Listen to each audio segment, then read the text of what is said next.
Welcome, everybody, to the first ever podcast Leveled Up. We are the Closed Door Media's premier podcast for all Welcome, video game everybody, news. to the first ever podcast Leveled Up. Sorry about that. You're good. All right.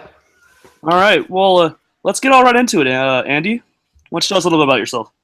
Great. So my name's Andy. I am a graphics designer. I design graphics for people on Twitter, gamers, all sorts of people like that.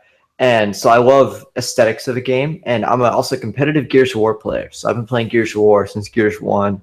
Absolutely loved all the games and been absolutely drooling over Gears of War 4. It's awesome. I heard it's great. Yeah, it's fantastic. I'm Brian. I am the president of Closed Door Media. And I've been playing video games since I've been able to hold a controller in my hands. I live and breathe the gaming world. I used to stream on Twitch quite often. But I'm just very passionate about games, and I'm very excited about this podcast. Yeah, me too. It'll be a lot of fun. All right, so basically what we do in this podcast is we're going to go through our weekly gaming news, where I'm going to pick out some interesting topics to talk about every week, stuff that's happening during the week. And then we're going to go into our premiere segment. Something big, an interview, cool questions, polls, and stuff that we collect, and then we're going to talk about it for a majority of the time. Today's is our game of the year so far, and our most anticipated games for the rest of the year. Then we're going to go into our segment called CDM News, which I will be giving you just a rundown of everything that's happening at Closed Doors Media. After that, we're going to go into fun and games, where, that can be a variety of different things. We can talk about trivia, fun gaming facts, news, anything like that that's kind of fun. After that, we'll do our community management segment, where we will usually have a poll, where we'll ask our community how they're reacting to some news going on in the gaming world. And then we'll finish up things. So hopefully it flows pretty good. If you guys have any suggestions on how we can fix the podcast, please let us know. Yep, sounds like it's going to be good. So, Andy, how can people contact you? So if you guys want to contact me, you can follow me at Twitter at 20osborne, or check me out on Twitch at acrazytrain. No caps, no spaces. Shouldn't be that hard to find me. Or yeah. So how are people going to find you, Brian? Well, I am found at Closed Door Media on Twitter, but you can also email me with anything that you need at thecloseddoormedia@gmail.com. All right, well, we're just going to go and hop right into this game of news. How about that? All right, sounds good. Let's do it. All right, so the first thing that I saw this week that really popped out to me was Pokemon Go is planning to add some daily events to their games very soon. Are they trying to get players back, you think? I definitely think the amount of people playing Pokemon Go has gone down a lot. I feel like a lot of it actually has to do with the way the seasons worked. I know it came out pretty early in this year. It was a lot of fun. I actually spent a lot of time playing Pokemon Go. I got up to a pretty respectable level. Hashtag Team Mystic. No. But I really enjoyed it over the summer. But then as soon as the fall came, you don't have that quite as much freedom in the summer, and then it just sort of didn't have time to run around doing random things, hatching my 10K eggs and things like that. Yeah, I 100% agree with you. I was an avid Pokemon Go player for the first month and a half it came out. And then once things started picking up in the fall like they do, it just fell off for me. I have it still on my home screen on my phone, but I may click on it once or twice a week just to get a Pokeball or two that's near me. Yeah, I definitely agree. With this daily events, it's trying to add something new and fresh to every day. Because for me, it was like going through a circuit around my neighborhood and just around what was going on, going downtown and just, I had a circuit. I knew where to go, where you could find certain Pokemon. Exactly, yeah. Stops along the way. But then that was it. You really do it. And then the wandering aspect sort of died off for me. I couldn't agree with you more. I really hope that these daily events aren't something like, here's a free Pokeball for signing in today. I hope it's a little bit bigger than that, actual motivation for you to come back to play each and every day. Because I feel like a Pokeball you can just go get at a Pokestop down the street. But if you do something bigger, maybe or like some mobile games do, they build up. Like the longer you log in, the more prizes you get. Yeah, That'd be really cool to see them do that.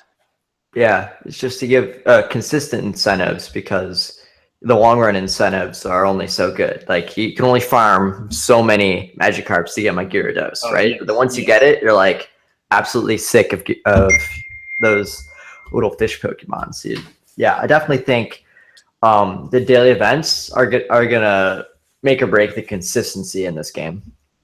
I really hope it. I really hope it makes it. Pokemon Go is a fantastic game, and It's a really cool idea, and it's gotten. I think Michelle Obama has spent so much time trying to get kids like outside, and hasn't really gotten very far. And Pokemon Go did it in like a week. So oh, I know it's great. props to that. All right, the next news story I found pretty worthy. Former designers of the Battlefield series are looking for something a little different. Project Right. Players can control an intelligent monster who has kind of been driven to near extinction of humanity. How do you feel about Okay, so from that short description, the first thing I think of is Evolve. It was a game that came out, I think, late 2015. I think that could be really interesting. There's not many games that look at things from the non-human perspective. Most of the games today are horror from the human's perspective, or classic FPS from the human perspective. I think definitely from an intelligent monster, I feel like that could be really, really cool if they do it right. And Battlefield does a great job with their expansive maps and things. So depending on how they want to set this game up, I think they could do a really, really good job with it. I 100% agree. Do you think it's going to be like more of a multiplayer, like a single player? Like you hear it coming from the Battlefield people, you think it's going to be multiplayer heavy? Yeah, massive. Because I know Battlefield original games, especially Battlefield 1, I played the beta on that, and the game recently came out. It's like 64 people on this massive map. It's great, by the way. Yeah, I'm a big fan. But as far as Intelligent Monster, would it be like, I know in Evolve, I'm coming back to that parallel. I know Evolve, there was one monster versus 4 people. Whoever could kill the other people won.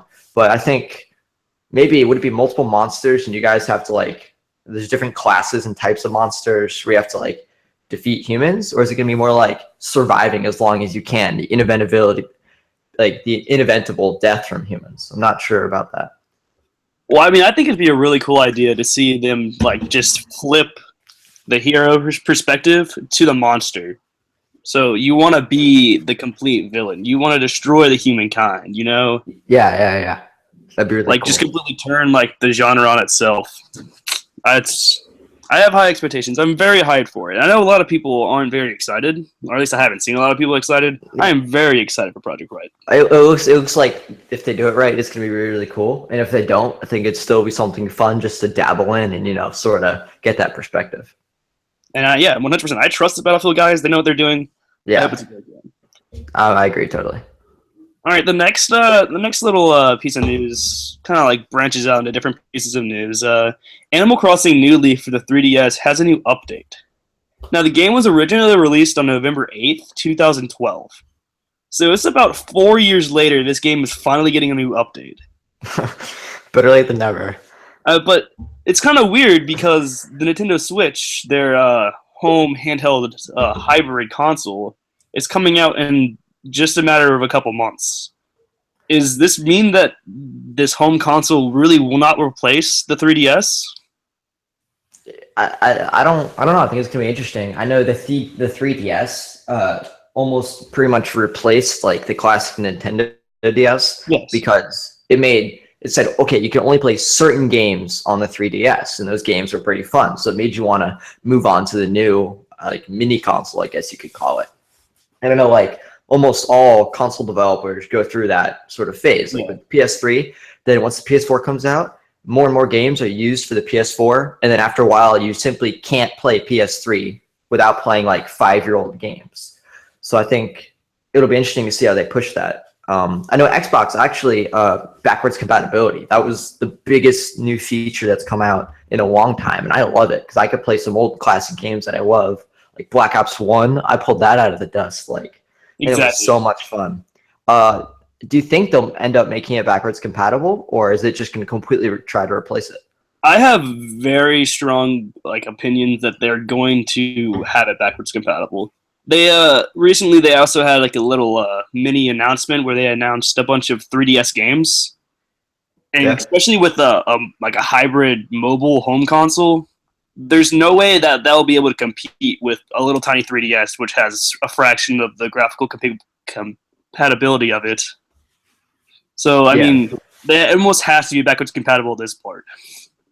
I'd agree with that. Do you think how do you think it would relate in regards to like a PS Vita? Because I know Vita came out and wasn't used super often, but I know some people really got a kick out of it. Do you think it'll be that kind of similar? Oh, I do think the Nintendo Switch is going to be a huge thing. Okay. I am like the idea of playing these big AAA games on a little tiny mobile device is just mind-boggling to me. Like on their trailer for it, they were playing Skyrim on an airplane. Like that is insane to me. Yeah. How just convenient it's gonna be. I'm gonna put my third-party games on there. Like I'm gonna be playing my Dishonoreds and Oh yeah. my Or like play like Lego your, games and all that yeah, stuff. your Lego Star Wars. All that stuff's gonna be on the Switch because I can take it anywhere. I don't have to stop playing it. You're right, and I think the majority of that's going to be accessibility because I'm not dragging around my Xbox One or my PS4 Exactly. all around, but I still occasionally on really hell long road trips can pull out like my old DS Lite, play like some Mario Kart or some classic games like that. Oh, if I could play Mario Kart while someone's driving me somewhere, oh man, that's just awesome. It would be. Okay, so we think it's gonna 3DS is gonna die with Nintendo Switch. It's gonna be a completely new era for handheld gaming. 100%, but the Switch will have backwards compatibility with the 3DS. Okay. Sounds All right, good. the next little piece of news I found was Dragon Veil Worlds came out today actually. Oh. The original was released on September 14th, 2011. Oh So, wow. about 5 years ago. Now, this was a really revolutionary game for mobile markets. This pulled a lot of people into playing. A lot of different people, a lot of casual gamers pulled in to play games on their phone. Yeah. And do you think this is a sign that mobile is kind of dying off just a little bit compared to the core console gamers? Yeah, so as far as when you think console, you think Xbox and PlayStation, of course, the huge, massive, dominating. You got like Wii, like on that sort of like the beta level, not quite, a game, but there's still some fun games on there. But then you also think like PC, like what's the difference between PC and handhelds? And I think it's a big difference. And you can play in PC, but then if you go back to handhelds, like you can only have so much processing power, so the games can only be so good. So I feel like with so many fantastic games coming out, the expectations for handhelds simply can't be lived up to. So I think that is causing it to die off a little bit. 100%. Did you ever play Dragonville? I did not actually play Dragon Veil. Oh man, you missed out on a fantastic mobile game. Did I? I got really into it back in high school days. It was a good time. Yeah, well, maybe with the new update and backwards compatibility, see what happens. All right, the next little piece of news we have: the Wii U is set to end production by a rumor today, but Nintendo denies it. Huh? I just talked about that. Yeah. So Wii U. Back to what we were just talking about. So by ending production, are they going to stop producing new Wii U's or just stop producing Wii U games and everything? That whole franchise just ending. Well, Nintendo's last first party game for the Nintendo Wii U was Paper Mario Color Splash, which came out a couple weeks ago. Yeah, I saw about that. Encourage game. They don't have anything else planned besides the Legend of Zelda: Breath of the Wild, which will more than likely be both on the Wii U and the NX. Not the NX, the Switch. I don't know why I keep calling it that. So I mean, it's basically dead already. Should they just go ahead and say that they're ending production on it? So it depends on how much investment can you get out of it. Personally, I think if you have a Wii U, it's basically like it's the PS Vita to the PlayStation, right? You have your Wii, but then if you have your Wii U, how much investment can you get out of it? How many new games can you produce that are high quality enough for people to enjoy them? So if you're running out of games, the old games are going to be bypassed by new technology and things. There's not really a point to keeping that system going if you have no content for it. Exactly. So, do you think they should end production too? I think with the Wii U, they need to end production and move on to the Switch and try and make that really great and spend all the resources on that. Because I think in this situation, as far as Wii U, it's do or die. You have to do it right or end it and move everything on because you have such little franchise to work with as far as handheld Wii U. Now, we were talking a lot about the Switch. Are you going to get a Switch? I think I will end up getting a Switch simply because my DS is old as hell. I think portable gaming is definitely a really, really great thing. And if you're going to play it casually, you can just pull out your phone and download an app on iOS or something. Yeah. But I spend a lot of time gaming, and so I don't consider myself a casual gamer. So I think I would end up, if I were to play portable, I would actually have no other choice than to get a Switch because of the processing power in the gaming library. You getting a day one or not? You're gonna wait a little. I'm gonna wait. And I'm also, when we go to talk about VR, I'm also gonna talk about my position on that. But I'm gonna wait because I feel like the first time a game comes out, or the first time a new console comes out, I usually almost never get it or pre-order it because there's always gonna be bugs and issues. And I'm sort of the guy. I'll watch you jump off the cliff. If you survive, I'll wait a week and then jump off after you, right? So it's sort of like being patient with it and knowing that the difference between a week one PlayStation or Xbox or Switch player is not that big between a second month player. It's simply you had one less month to play it, but maybe you didn't have to deal with bugs. Maybe it just showed up that this really wasn't that great at all. I mean, I'd rather not spend that money and then realize, oh crap, that was not really worth it. See, I'm on the completely opposite side of you. I saw the reveal trailer and I was like, I have to have this day one. Yeah. I need this to play everywhere I'm going. I'll play it coming back in my Uber, coming back from the GameStop. I am extremely excited for this Switch, and the concept just blows my mind. Right. So are you gonna buy a package with it to get a bunch of games, or are you gonna buy the Switch and then select your games? I think it depends on, first off, what's bundled and how much it is bundled together. Yeah, I would agree. The Legend of Zelda, I am 100% going to get. That game looks fantastic. Give me a Skyrim-like Zelda, an open world-like Zelda. I am 100% for that. Yeah. And of course, I want to pick up the latest Mario. I love Mario. Mario's just classic. So if they have one of those two bundles, I might go pick it up and pick up another game. There's rumors that came out this morning that they're thinking about a 270, 280 price point for the base system, and about 300 and 350 for their bundle systems. So that's a fantastic price point for them, and that's an instant sell for me. Yeah, okay. So you're definitely ready to jump on board. You're really, really excited to just get it day one and be sort of the pioneer of that game. I mean, to take your example, I'll be the first person to jump off that cliff. Okay. I'll watch you fall. All right, the next little bit of news, it's kind of sad because it should be good, but Titanfall 2 is performing seriously bad, but the critics are hailing it for being an awesome game.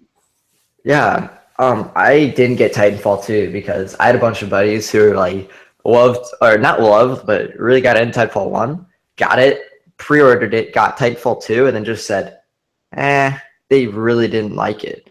And I saw a lot of people on the beta and things and said they really didn't like it. And so it goes with what people are saying. It's performing seriously bad. And I'm not sure exactly why. And it's really surprising to see the polar opposite of the gaming community absolutely hating it and then critics bowing down to it. What do you think the difference is? Well, I mean, the first Battlefield was something, I think that was something special. It was great for the first month and a half, and then the fan base just dropped instantly, which was kind of sad. But I mean, it made its money, and it was just on the Xbox alone. I loved the original Titanfall. When I heard Titanfall 2 was coming out, I was really excited. Kind of let down a little bit. I'm an Xbox player. Kind of let down a little bit whenever it was released for all systems, but hey, they need to make more money. Go for it. Right. Played the beta. Loved the beta. Mm-hmm. Love the beta. Haven't picked up the game yet. And I think it really comes down to what else is being released around that time. Yeah. I feel like it's being perceived poorly because you have the fantastic Game of the Year worthy Battlefield 1 right before it, and then people waiting to play Call of Duty right after it. Mm-hmm. So I feel like it really plays into that dynamic of when should a game should be released. Like they set that up to die, which is kind of sad because it's a fantastic game. Mm-hmm. Okay, I would definitely agree saying Titanfall is sort of a pilot in a world of titans, to make that fun reference, saying that it's a smaller franchise. No doubt it could probably do well, but you release it right after Gears of War 4, which is debatably the best third-person franchise ever to exist. Right almost on top of Battlefield 1 and things like that. COD Infinite Warfare, infamously disliked on YouTube with a ridiculous amount of dislikes and things like that. But I definitely think you're putting it up against these massive, massive franchises with these massive follower bases. So the question is, when games come out, do you buy 2 or 3 at a time? And if you do, are you going to include Titanfall and put it on the same level as Battlefield 1? Because if you put it on like a B level instead of like the A level of Battlefield 1 and Gears of War 4 and COD, then your odds are you're not actually going to get that game. You're going to prioritize the other games and maybe get it, 4 or 5 months later. Yeah, I couldn't agree more. And I think that it kind of, for me, it was awesome that it was released just for Xbox. The first one was released just for the Xbox One. Mm-hmm. But I think in the long run, it kind of screwed them over because not a lot of people knew about Titanfall to be excited for Titanfall 2 being released on all these other consoles and platforms. Mm-hmm. So that could be something to factor into it, too. Yeah, that's definitely true. I could agree with that. All right, moving on to our last bit of news that I've collected. PSVR, a third party, is developing a PSVR face pad that will protect your face for longer periods of gaming while playing the PSVR. What's your opinion on this? I don't know. It should be interesting. A face pad.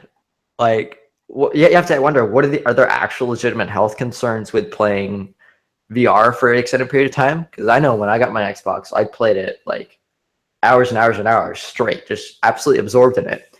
But as far as when we touch on the world of virtual reality, is that going to be like an actual health issue? Is that actually necessary? Or is it just, a little stigma to rack in a little bit more money and add on a face mask to it?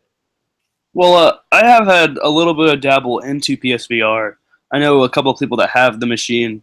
The first time I was on it, it did hurt my face a little. My face was a little bit sore because of like the pressure but that could have been their head size compared to mine. We didn't want to fix the head stuff. But I also got a little sick to my stomach. It was a really weird experience the first time I did it. My stomach was turning. I got dizzy. I got really tired. Yeah. Like, what game did you play, or what were you doing? We did the Until Dawn Rush of Blood.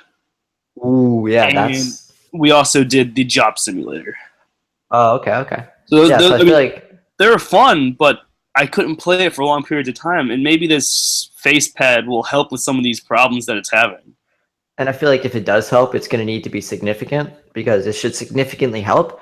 Then people will get it and be able to binge it. I actually saw this morning, talking about PSVR, they're actually bringing down the pricing. They're actually going to be making it more affordable. This was actually a European ad, so I'm not sure how it applies to us Americans, but I know they're trying to bring down the cost on that. Because I feel like that's a big problem that PSVR is facing. I mean, you have to buy the PSVR, which is almost as much as the PlayStation itself. You have to buy the camera, which is another $100, which they're bringing that down too. And then you have to buy like the little Wii controllers for the PlayStation, which are about $30. I mean, that's a big investment to play a couple of games on VR. Right. And this goes to my bridge theories. I don't think I'm going to be messing around with VR, other than like if just bumming it off my buddies. Because it's such an investment. And right now, I'm not sure about future, but talking to right now, I don't think the reward for that investment is going to be enough for me to make that payment. I 100% agree with you on this. But I'm actually going to be super psyched. If it comes like in a year or two, I actually not sure if I'm going to actually end up getting PSVR. But I think if PSVR does well, other companies will look at it and say, hey, we can do better than that. And it's going to turn into this new franchise where it's just going to get better and better and better. And I don't want to really do it in the experimental age of VR. I want to wait a year or two and really start investing in the golden age when it's really, really good and just game changing. Yeah, I remember back in June around E3 time, there were talks that the Xbox Scorpio will be Oh able to yeah. support Oculus and HTC Vive. Is Yeah, that yeah, yeah. appealing to you at all? I don't think it would change my status very much because I feel like it's going to be this a very similar thing. It's not a beta test because they've already done beta tests and worked with it, but the question is how many games can you get that are actually good, right? Yeah, So it's like you said, a big investment. I'm not sure how much money I can invest into it and still getting like a good return on it. yeah. Well, that wraps up the gaming news. We're gonna head into Yeah. our main segment of the show. We're gonna talk about our game of the year so far. There's still a couple games left to come out. We're also gonna talk about our most anticipated games. Oh, Uh, I'm ready. so we're gonna go ahead and start with game of the year first. Okay. We'll take turns reading off our. I'll go one. You'll read your one. You'll read All your right. two. I'll read my two. That kind of system. Got it. So my first game I picked up. It was cheap. I wasn't really into it when it came out a couple years back. But I played it early this year, January February time this year, and I couldn't have loved it any more than any other game I played this year. And it may not be 2016's game of the year, but for my personal like games I've played this year, it's number one. It's South Park: The Stick of Truth. So is this Uh, like South Park, the TV show? that's what it is. It's the TV show, but made That into a game. sounds hilarious. It is fantastic, and I highly recommend it. The sequel was supposed to come out in December. Kind of sad. That's why I picked it up. I heard there's a sequel. I was like, oh, that game must have been good. They made a second one. It Yeah. got pushed back till sometime next year. Kind of Oh. disappointing, but the game itself is by far one of the greatest games I've played. It's on my top 10 list of all time since I've Hmm. played it. It's That's a very, interesting. very great game. It plays out like the show does. It's a whole lot of fun. That sounds like it could be a lot of fun, especially if you follow the TV series. Oh, yeah. Now, what's your number one? My number one game of the year is Gears of War 4. I am a Of course. diehard Gears of War player. I played Ultimate Edition competitively. I loved Gears of War 3, 2, 1, Judgment. They were all I loved the game. I love how they've done it. The idea of a third person shooter is really, really cool. And Gears of War 4 did not disappoint at all. It feels ridiculously smooth. There's a huge community behind it. I've already watched 3 esports league grudge matches in Gears of War 4 where these top teams, I'm talking Optic, FaZe, Vex Gaming, NVS, all sorts of these massive, not FaZe doesn't have a Gears of War team, never mind, but NVS, these fantastic, huge teams. There's also European teams like Swarm and other teams like that playing competitively already for these massive prize pools. And I think that's just ridiculously awesome. I'm a huge competitive player in Gears of War 4. I love it. It's so smooth. The campaign is so much fun. I haven't beaten it yet. I'm playing it on an insane mode, split screen with my dad. It's That's how you awesome. That's how we do it. We have loved Gears of War, played every campaign, beaten every single one on the hardest difficulty. It's I love it. It's not That's disappointed at all. All right, what about your number two? What's your number two? My number 2 game of the year is I'm split. I'm not sure if this is like in order of my favorites, but I know Destiny Rise of Iron is really, really cool. I'm not sure if that's my second game of the year overall, but I think it's really, really cool because Destiny's been such a roller coaster ride for me because Destiny Year 1 was fun and cool, but then there's all sorts of issues with the plot, like the fact that the plot didn't exist. Yes. There's been a lot of controversy about it, and then there's been like a ridiculous amount of DLCs that I like. I was like, bowing down to Bungie, shipping over $60 every like 13, 14 months or so. And I think on Xbox and on PlayStation, right? So I bought them on both consoles because I have Nice. friends on both consoles. So I've spent like $200, $300 on Destiny overall, which is a lot. But it's been a really, really cool ride for me. I've never been one to be like super hating on games. So I tended to find the best in Destiny.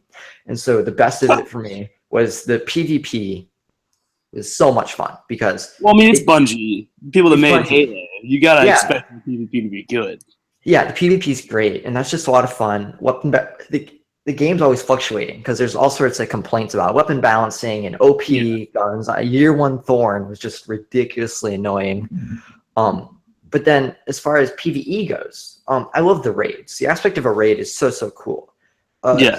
Things about Destiny is usually you're not competing against other people. You're competing with your fellow Guardians. You're getting 6 people working together. And you're trying to beat this boss or go through this labyrinth or figure all sorts of really crazy things out. Beat Crota. And you have to figure it out. Bungie tells you nothing. They give you the raid, boom, you go. And I remember watching Taken King drop, and I watched the live stream from, I think it was not Bungie's developers, but it was all sorts of these big gaming groups that loved Destiny. They would send their 6 best guys in, and they would try and pick it apart. And it took them like 8 hours to beat the first segment. And it was just ridiculously fun to watch them try and figure it out and die over and over and over again. Bungie told us nothing. All sorts of hidden conspiracies and things. And I just think that makes it so much fun. Now, I have a very passionate hatred towards it's not really a hatred, a very much dislike towards Destiny. Yes, but that's a different subject for another. Different subject. My number 2 is my 2016 official game of the year. Okay. It's a game I was very optimistic about whenever I played the beta. Mm-hmm. I got into it thinking it may be a little weird. It's coming from Blizzard, a company that makes World of Warcraft and Diablo, games that I'm not personally invested in. I don't have that much time to be invested, so I thought it could be something like that. I was a little timid to play it, but whenever I picked up Overwatch, I instantly fell in love with it. Overwatch is by far my favorite shooter in the past maybe 5 years, excluding Black Ops. It's fantastic, and I couldn't ask for a better game. A well-designed game. They're constantly fixing it, constantly adding new content, characters, battle modes. It's just a fantastic, fun game. I can pick it up, play a game or two, 30 minutes later, have to go do something. It's simple, it's fun. It's how a first-person shooter should be made. And I feel a lot of games are going to be based off of this in the future because of how successful it's been. And the fact that there's no story mode and there's no PvE doesn't throw you off at all? No, I mean, I love first-person shooters, called the Call of Duties and the Battlefields. I don't play the campaigns. The only campaign first-person shooter I ever played was Halo because I love the Halo story. Yeah, Halo story is cool. But it didn't bother me at all to throw off $60 to go pick up a game with no story mode. I will religiously play Overwatch. You're religious? Just for the multiplayer, and it's what they need. Yeah. It's fantastic. Yeah, I definitely think it's a lot of fun. That game's pretty awesome. I played it at friends' houses and things for a little while because, I didn't want to jump off the bridge yet, and then forked over my 60 or 40, however much it was, and I played it a lot until Gears of War 4 dropped. I loved it. All right, what about your number? Oh, my number 3. Sorry, your number 3. My number 3 is probably something a lot of people would have on their top list. It's Uncharted 4. You got me. Uncharted 4. It's a great game. I love it to death. Great story, great graphics. Gameplay's a little lacking, but I'm not a big third-person player. I'll play the Uncharted because the story. I want to finish Nathan Drake's story. Yeah. And I feel like it was a great conclusion to his story. I'm not going to spoil anything here, but I thought it was a great conclusion for his story. Well done. Naughty Dog knows what they're doing. They got everything they have together. Yeah. It's a good conclusion. That's why it's on the top of my list. Nothing more I can say about that. Kind of self-explanatory. And that game, was that PS4 exclusive? Or? It's PS4 exclusive, yeah. Yeah, okay. And I know because they bundled that, and the PS4 they sold bundled looked really sexy. I was highly debating getting it. I recommend if you're gonna pick up a PS4, get the Nathan Drake collection and Uncharted 4: Thief's End while you pick it up because those 4 games are worth playing just to have this PS4 is worth having just to play those games. Yeah, definitely. Okay. All right, what about your number 3? My number 3. It's a very not super well-known game, but it's a game I absolutely love. It's called Ori and the Blind Forest. Oh, yes, I love Ori. The reason I absolutely love Ori, as I said earlier, I'm a graphic designer. So the graphics and aesthetics of a game mean almost everything to me. If it looks good, if it feels good, that's just fantastic. And Ori and the Blind Forest plays beautifully. For those of you who don't know, you start off as this character. It seems to be like a very naturalistic style game, and you spend the whole game progress your character trying to save the light, and the darkness is taking over, and you go through these massive maps trying to just move around. You unlock, you communicate with spirits, and you're trying to beat this darkness and all sorts of fantastic things. And it's just a beautiful, beautiful looking game. It feels really smooth. It's a platform style game, right? So it's in 2D, a little bit of a Mario kind of feel, but 100%. way developed. It's got some fantastic movement skills. You have a skill tree which you can add points to and get like triple jumps and things like that. It looks super cool, but it makes you think. I've spent 10 minutes sitting in one spot just thinking, Just looking at how the hell, how do I get this done? I have no idea what to do. And then you figure it out and you get like this sort of like really great feeling because you figured it out. And I'm still playing it. I'm going through another playthrough of it. I love it. All right, what about your number 4? My number 4, it was a highly controversial game, but the reason I got it is because it combined some of my favorite things in games. It was supposed to look good. It was in third person. It was a shooter. We could interact with other people, and you could customize your character. And that's Tom Clancy's The Division. Ooh. This game, yeah, right? A lot of people weren't super into this game. I got it on PS4. I love playing it with my buddies. I actually played it with a ton of my Destiny squad from a long time ago.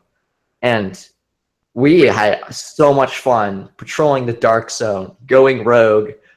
We'd have things where we'd meet up online and like try and like poke other teams and mess with them, trying to get them to go rogue. And it's such like a mental game behind it. Yeah. Third person shooter looks really cool. But some of the downfalls were the fact that it seemed very repetitive, but I played it with friends, and that was probably what made it so great for me, is because my friends were always new and different and hilarious to play with. So I think if you didn't have friends to play with, that game might not be that fun for you. But if you've got a squad of 3, 4, 5, 6 other buddies, which you absolutely had a great time with, it could be a really, really good game. All right, yeah, very nice. I've heard mixed things about that. I was kind of timid to pick it up just because the concept scared me a little bit. Yeah. But I've heard great things about it as well. My number 4 is going to a small little indie game that got huge acclaim and recognition over the past couple months into a year, and that's Gone Home, the console version. Ooh, yeah. Gone. I did mess myself up a little bit. I did watch a little bit of people play it before I got into Gone Home, but I never saw the ending. I never saw the full ended up story of it. And I don't want to spoil it for people that haven't played it because I highly recommend it. If it's cheap, go pick it up. Yeah. Very just great game. I don't want to spoil it, but the story, that's what it's about. It's a story game. It's a story-driven game. And it's a small little indie game. I can't praise it enough, just how mysterious and how fun it is to learn. I know. Fast. What surprised me about Gone Home is the ratings. Like, this fun little indie game. Indie games usually don't get this big FaceTime with IGN and GameSpot and Steam. Exactly. But their reviews, IGN gave it a 9.5 out of 10. I 100% agree with that review. It's fantastic. GameSpot gave it a 9.5 out of 10. Steam gave it a 7 out of 10. So I'm not sure. Maybe because it was on PC and not console, because I know you had the console version. Yeah. So that seems to be the big difference. But the big dogs, IGN and GameSpot, absolutely loved it. So that's definitely telling us something. Yeah, all right. Number 5. My number 5 is I love the original 1, 2, 3, and 4 are fantastic games in the Far Cry series. Oh. So naturally, I'm going to go pick up what should be Far Cry 5, but it's not. It's Far Cry Primal. I was a little scared going into the purchase. There's no big guns. There's no rockets like Far Cry is known for. All that fun driving around, killing everything kind of game. Ridiculous kind of GTA almost feel. But it was just enough different from the first 4 Far Cries that it made it something special on its own, and it made it a great game on its own. The whole idea of being early civilizations is very cool. It's not really explored as much in AAA games anymore. Hmm. I mean, you have games like Ark, smaller games like that doing it, but Yeah. big companies like Ubisoft backing these primitive projects, no pun intended, is really fun, and it was really fun and blast to play, and I Yeah. highly recommend that as well. How do you think they made up for the lack of? Because I know it's like Primal, you're sort of hunting. How do you think they made up for the lack of the big guns and the massive explosions? It's a tamer game, I think. So you don't. It's not necessary that you have these big guns and vehicles that you drive around in. It feels smaller. The world feels smaller around you. Hmm. You have these spears and these bows and these arrows, but you can also ride these giant mammoths. Add the exploration. It's incredible. Go pick it up if you can. It's on sale by now. It's been out for a while. All right, sounds good. All right. What about your number 5? My number 5 is Doom. Yes. Doom. You'll hear more about that later on my list. Awesome. So Doom is awesome. I know my dad loves talking about when he used to play it as a kid. I've gone back and looked at really old videos of it, saw it. It just looks really cool. It was one of the first classic, not zombie style shooters, but almost that kind of feel. And the way they rebranded and brought back Doom, it's just so much fun. Like I watched SS Sniper Wolf, who's a female streamer. Yeah. She did a lot of segments on that. It just looked so much fun. Like it was fast paced. It was crazy. You had to be really good. You couldn't miss your shots, and it felt almost arcadey. Like, yes, 100%. but it was like almost funny to me because it's like supposed to be this really, really brutal, really crazy, like kill everything game. And normally that would get boring after a while if you're trying to be too realistic and you can't quite get there. But this just puts realisticness out the window, and it just says, let's just make this fun. And I think that's what made it fun, I guess. Yeah, 100%. I love Doom. I love how Bethesda is taking properties like Wolfenstein and Doom, and they're about to do it again with the third game. I slipped my mind right now. It's fun to see these games come back from being revolutionary at its time and coming back and being just popular today. I think it's really cool. All right, cool. All right, what about your next game? My next game, we lost track of numbers. I was Should a be huge. I thought you stole my thunder a little bit, but Overwatch again. Talk about what you said earlier. Overwatch was fun for me because it was such this massive community talking about it. I would like show up talking to my buddies and be like, "Oh, dude, Junkrats are awful," or just saying the team compatibility requirements. Because again, I played with a lot of friends, so you could have like 66 matches, and like I had friends who were fantastic with a Junkrat, bouncing those balls off the wall or revving up their little spiky ball of death thing. But I had other friends who were ridiculously good healers. Like I don't consider myself that good of a healer, but their mercy game is so strong, and like it's just so much fun to play with your friends. I'm a sniper. I snipe in almost every game I play, and Widowmaker felt really smooth and it was fun. I played Ana recently when they came out with that new character. That's my go-to healer. That's your go-to healer? She's Absolutely. fun because she can deal damage, but then at the same time, if someone gets up in your grill, you can sleep them, give them, Run away. one or two tea bags. No, one or two tea bags, then you run away. Yes. Very nice. Yeah. What's your next game of the year? Number 6. It's a smaller game that I picked up just because I'm a fanboy for the franchise. That's Pokken Tournament for the Wii U. Ooh. I used to be a big fighter player before I switched to the FPS genre. I love Mortal Kombat and the Street Fighters. Fantastic games. Like Smash Bros. So Smash Bros is a different beast on its own. Smash Bros is always in my heart somewhere. Okay. Pokken Tournament was really cool because it was a 3-dimensional fighter, kind of like Mortal Kombat 8 was. Yeah. Which is my second favorite Mortal Kombat behind 9, which is weird. I know a lot of people don't like that, but whatever. Yeah. Just the combination of the stylistic fighting of Mortal Kombat and fighting games with my favorite franchise of all time, Pokemon, kind of exploded with happiness. I had to play Yeah. with friends to get the yell and scream at them like we're playing Smash, but more mean because it's a fighting, like a true fighting game. Yeah, And yeah, it's yeah. a blast to play. Yeah, I haven't played that a lot, but I've seen that game played around a lot, and it's huge with these.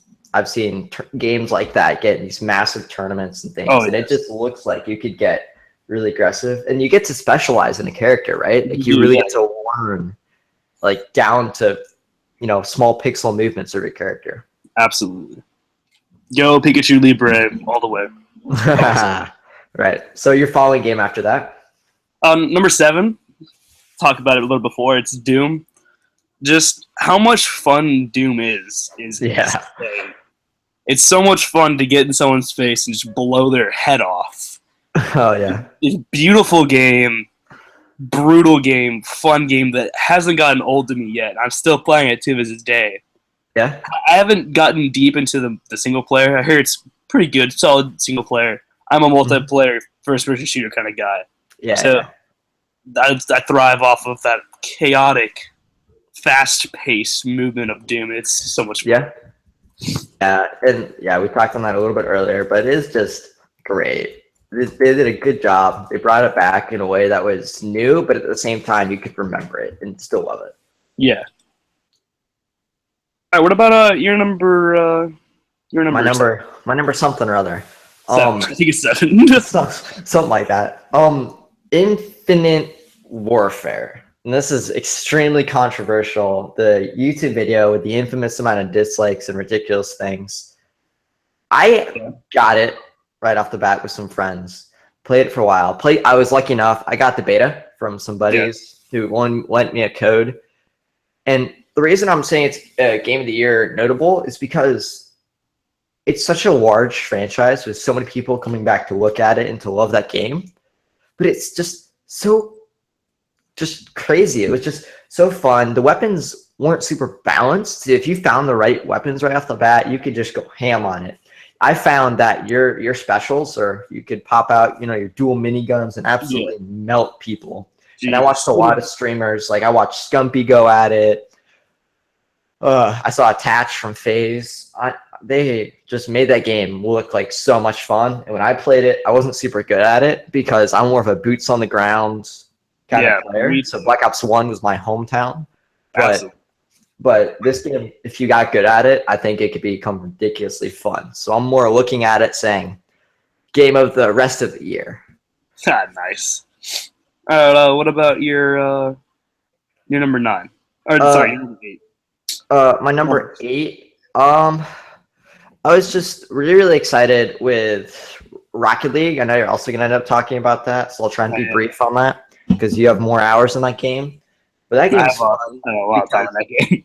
I only played it for a little bit on my own Xbox, but I played it all the time at my friend's house. I'd go over, I'd take over my Elite controller because I'm that kind of guy, and I'd go get all full sweaty mode. We'd go split screen and just 2v2 battle for hours, and it's really there's nothing different about each. There's something different about each match, whether it's the people you play, that you can go into like your own fun mode and craft completely different styles of gameplay. You can play basketball, soccer, hockey. It was just really, really fun.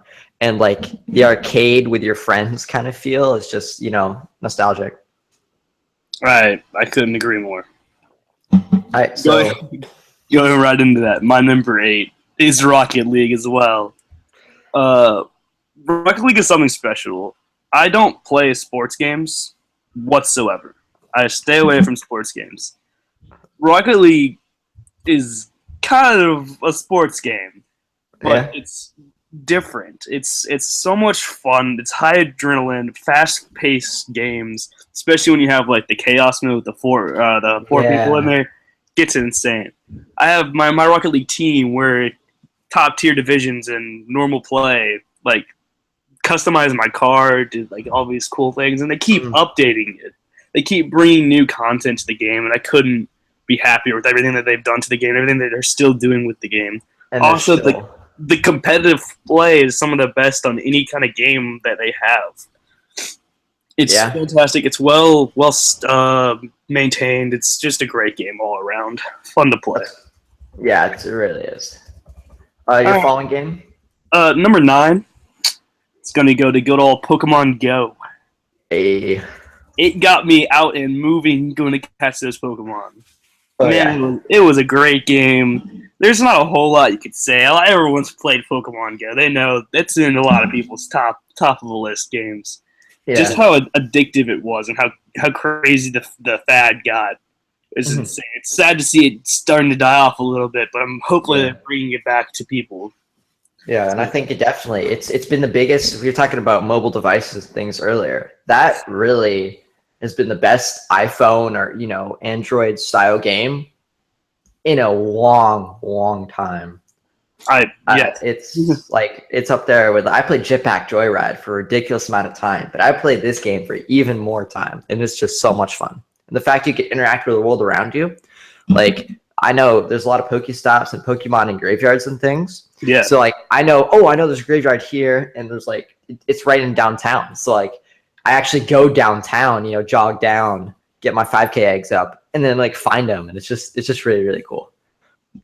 And I couldn't be happy with how a successful Pokemon game turned out. Oh yeah. What about your number 9? My number 9 is Forza Horizon 3. Nice.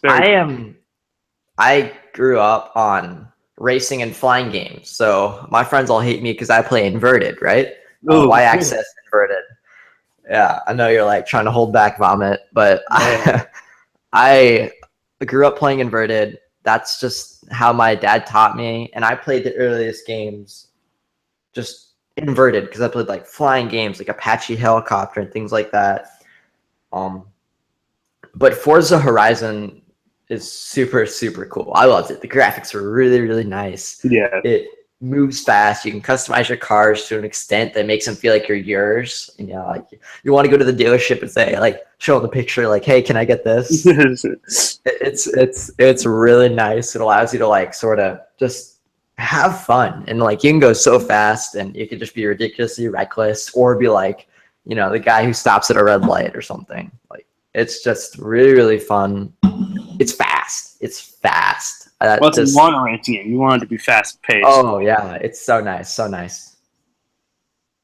right, what about your number 10? What's your final game of the year? My final game of the year. I'd only gone up to 9, so I'm gonna think about this for a second. I want you to talk about your final games. Well, yeah, final games. There are 2 games that aren't done yet, in my opinion. But I want to include them on the list because I think they're gonna be potential game of the years for me. And that's Batman: The Telltale Series and Battlefield 1. Yeah. I've played up to episode 2 of the Telltale series, and I'm a huge Batman nerd. Like, I will tell you anything about Batman. And they do it justice. They do its own story in the Telltale style that you want. You want that Walking Dead kind of feel for Batman. You made the choices that you make affects the entire game, and that's amazing. It's a well-done game. Story's amazing. I hope it finishes as strong as episode 2 was, because episode 2 was fantastic. So I have high expectations for that. And then the second one, it's out already, but I haven't gotten as much time as I need to judge this game yet, and that's Battlefield 1. Battlefield 1 is my second favorite shooter of the year. I want to put it up there with Overwatch, but I know I just can't because I love Overwatch so much. Yeah. But the graphics, the physics, the building breaking, the stories that are in the campaign, some of them are so emotional. It's really cool. Going back to World War I, that's a huge thing. Boots on the ground compared to the flying around of Call of Duty now. Yeah. It's melted all this together for a great game. It's a little buggy, but almost all Battlefield games are. And they'll iron that out eventually. Yeah, definitely. I just need to sneak a lot more time in to judge these 2 last games, but that's why they're on there, is because they're great right now. Yeah. My 10th, Dark Souls 3. I remembered it. Dark Souls is a ridiculous game. I love it because it's sort of got that almost Skyrim feel where you're running around. So many interactions and side quests and stories you can go through. You can really do what you want, but to an extent, you have to do what you need, because maybe I want this, but I need to do this, this, and this to get that. And maybe I don't like one of the steps in the middle. So then it's really a grind for me, but then the end is all worth it. So that makes that game really fun. And the difficulty levels, they're difficult. It's crazy, but I think that they did a really good job with it. The aesthetics are nice. It's just really fun to play. All right, so real quick, we can go through our just read it off one by one. Not go into much detail, but our top 5 most anticipated games for the rest of the year. You can go ahead and tell us yours. All right, so my top 5 in no particular order is Horizon Zero Dawn for PS4. This game looks to be really, really cool. It's going to have sort of a Far Cry Primal feel, but it's done by the people who did Killzone, so it's going to have that really cool aesthetic to it. Dishonored 2 looks just absolutely sexy. I love the first game. It's going to be really cool how you could play as both people. I'm just really excited for that. Watch Dogs 2 sounds also really, really awesome. The first one had a lot to give, but didn't quite get all the way there. I feel like they learned, and the second one's going to be really fun to play, and the commercials just look really dope. Going back to racing, Formula 1 racing is going to be really, really, really cool. I think it's going to take a little different to the racing game, because I actually follow Formula 1 in real life, and by God, I want to drive around that hairpin on Monaco. Yes. Pass them in there. It just looks so great.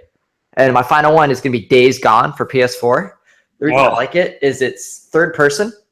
It's a zombie game. So most people get into those zombie games. I think third person is going to bring a new element to it, but it's also supposed to be realistic as far as the graphics can be really nice. In your actions, it's not like, oh, we're here to save the day. No, it's you're trying to get out with both your hands, right? It's really, really cool. I'm excited for that. Nice. All right, my most anticipated. Starting off number 1, Dishonored. 2, Dishonored 1 was my game of the year back when it came out. I have gold trophy that. Beat the game without killing anybody. 100%ed it.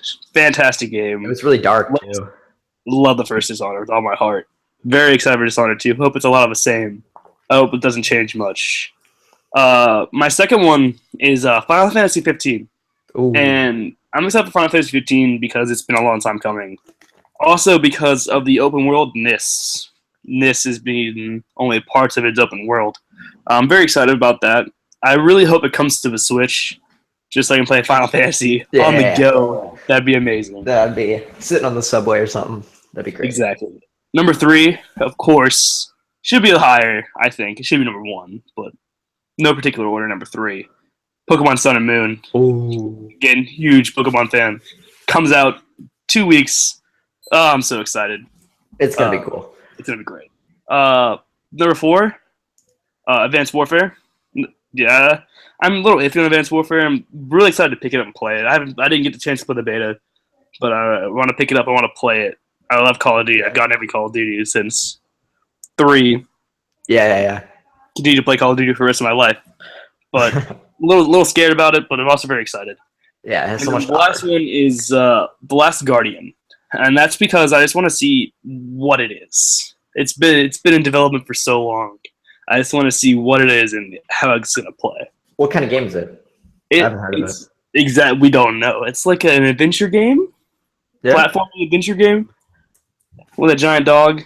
Very excited. Oh, I did see that with the dude. Oh, The little boys like the dog climb. Yeah. That looks like it'll be fun. Oh, well, all right. That does it for our main segment of today's show. Hope you guys enjoyed. If you have ideas for our main segment, go ahead and email it, leave it in the comments, tweet at us, anything. Tell us what you'd like us to talk about for the main segment. Yeah. All right, next we're going to talk about some closed-door media news, just to help promote ourselves. You can follow Closed Door Media soon on Twitch. It's going to be a blast. We're going to do scripts, making, behind-the-scenes kind of things, playing games. It's going to be a blast. So follow us on Twitter for more details on when we go to Twitch. Likewise, we're eventually going to get us our Patreon going, where you can support us for as many as you want. We will have awesome rewards behind the scenes of our movies, our music videos, our podcasts, anything. And if you want to suggest some ideas for prizes, again, hit us up on our contact information at the beginning of the show. Yeah, and for those guys who don't know what Patreon is, It's a monthly donation to our group, and that helps us bring better content, more content, and all sorts of great things that can help benefit you guys. Also, if you do become a Patreon, you get special bonuses like Brian was talking about, and it's just a really great thing. It's probably one of the most direct ways to support us. Next, we have the holiday movie best of tournament that's going to be running shortly on our Twitter. We are getting some awesome connections to some Christmas and holiday outlets that will help promote us. You guys can go there, and it's going to be like a vote for your favorite holiday movie. I'll be making a bracket this weekend, pairing up different holiday movies that you guys will be able to vote on your favorites to get all the way to the top and win holiday movie of 2016. It's going to be a blast to do that. Yeah, it should be a lot of fun.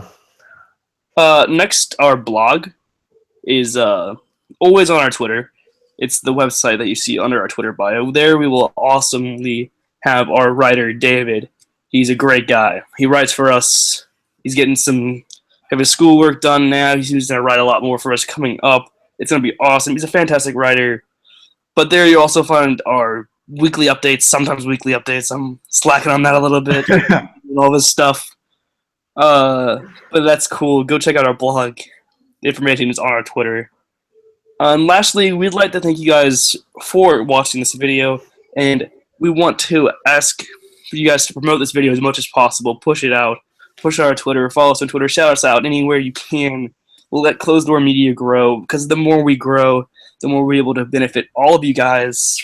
And it's just going to be awesome when you see ourselves grow. We'll be able to help every one of you guys. It's going to be cool. Yeah, and the more people we have, just the more content we can make, and just the more people we can get on board, it just really makes for an amazing community. I'm really excited for that to happen in the future.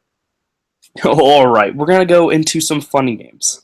Now, today I have a little bit of funny games for Andy here. I have with me the top-selling Nintendo games of all time.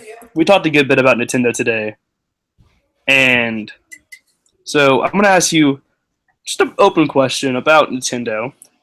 Okay. What do you think are the top 5 games, best-selling games on Nintendo consoles? On Nintendo consoles. What are the top 5 most games sold? Okay. I'm gonna say Super Smash Bros. Brawl. There's got to be one of them. I would say that you are incorrect automatically. What?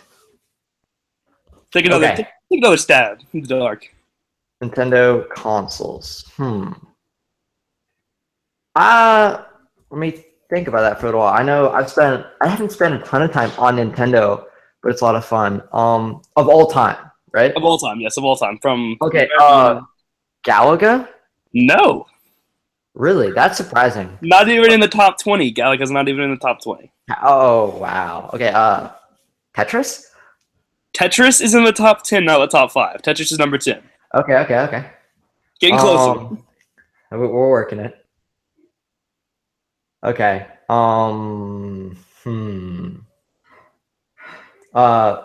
Final Fantasy. No. None of them. Okay. Donkey Kong. No. Jeez. Zelda. Oh my goodness. Okay. Just Super Mario Bros.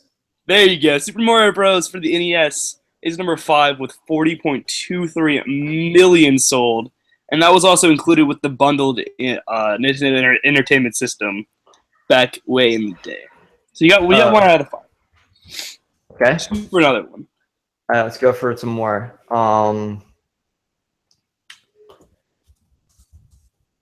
Okay. Oh, jeez.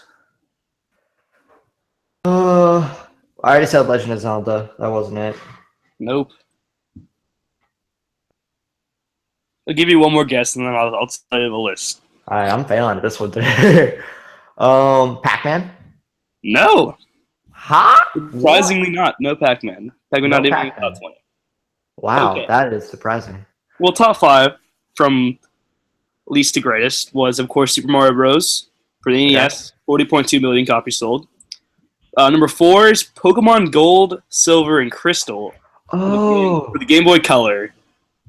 Also included with the remakes on the DS, which is 42 $43.21 million. Yeah. Number 3, Wii Fit for the We Wii. fit? I know. $43.79 million, and that included the ones sold with the balance board. That's hilarious. I have that. I'm not gonna lie. Everyone does. Oh. All right. Number 2 is Pokemon Red, Green, and Blue, and Yellow. Okay. That's Okay. with the original Game Boy, the Game Boy Advance remakes, and the Virtual Console remakes, which came out a couple of weeks ago. And that Okay. is 59.52 million copies. Half. Oh wow.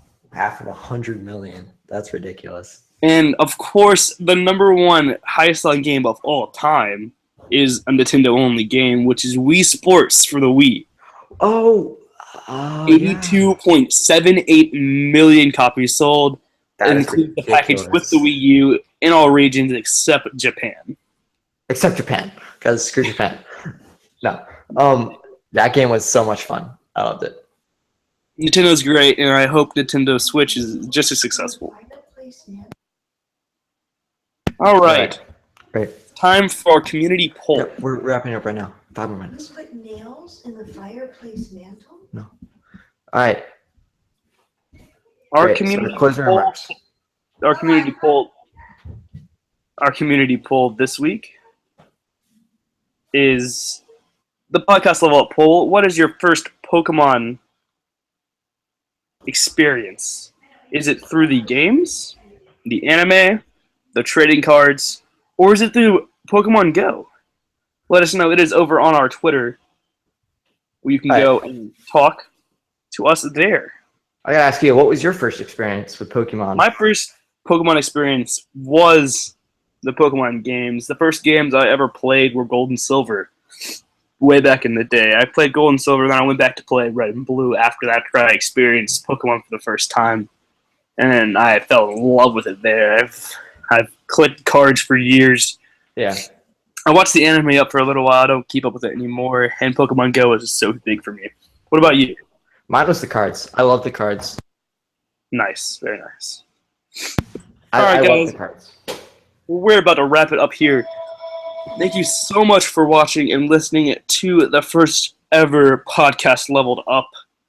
We'd like to thank you for watching. Please subscribe to us if you want to catch it every time. We also have a new podcast coming up later on this week. It is Past the Popcorn. It is our weekly movie podcast, so please stay tuned for that. Also, like this video if you enjoyed it, and talk to us. Tell us what you'd like to see, and what you didn't like, and what you did like for the podcast, for this being our first one. You can follow Closed Door Media at Closed Door Media on Twitter. You can also follow Andy on Twitch at acrazytrain, and on Twitter at 20osborne. Guys, please help and share this video. Help us grow. We can benefit you all. We'd like to thank you so much for watching. Andy, would you like to say anything to close off the show? Yeah, you guys have been really awesome. It's just great to start these podcasts. Hopefully these get really consistent. We get a lot of information out to you guys and just have a lot of fun with this community. I just really appreciate everyone stopping by. All right, guys, we will see you next time on one of our various platforms. Keep up to date. Let us know. Talk to us. We're always here. Thank you so much for watching, guys. We'll see you next time.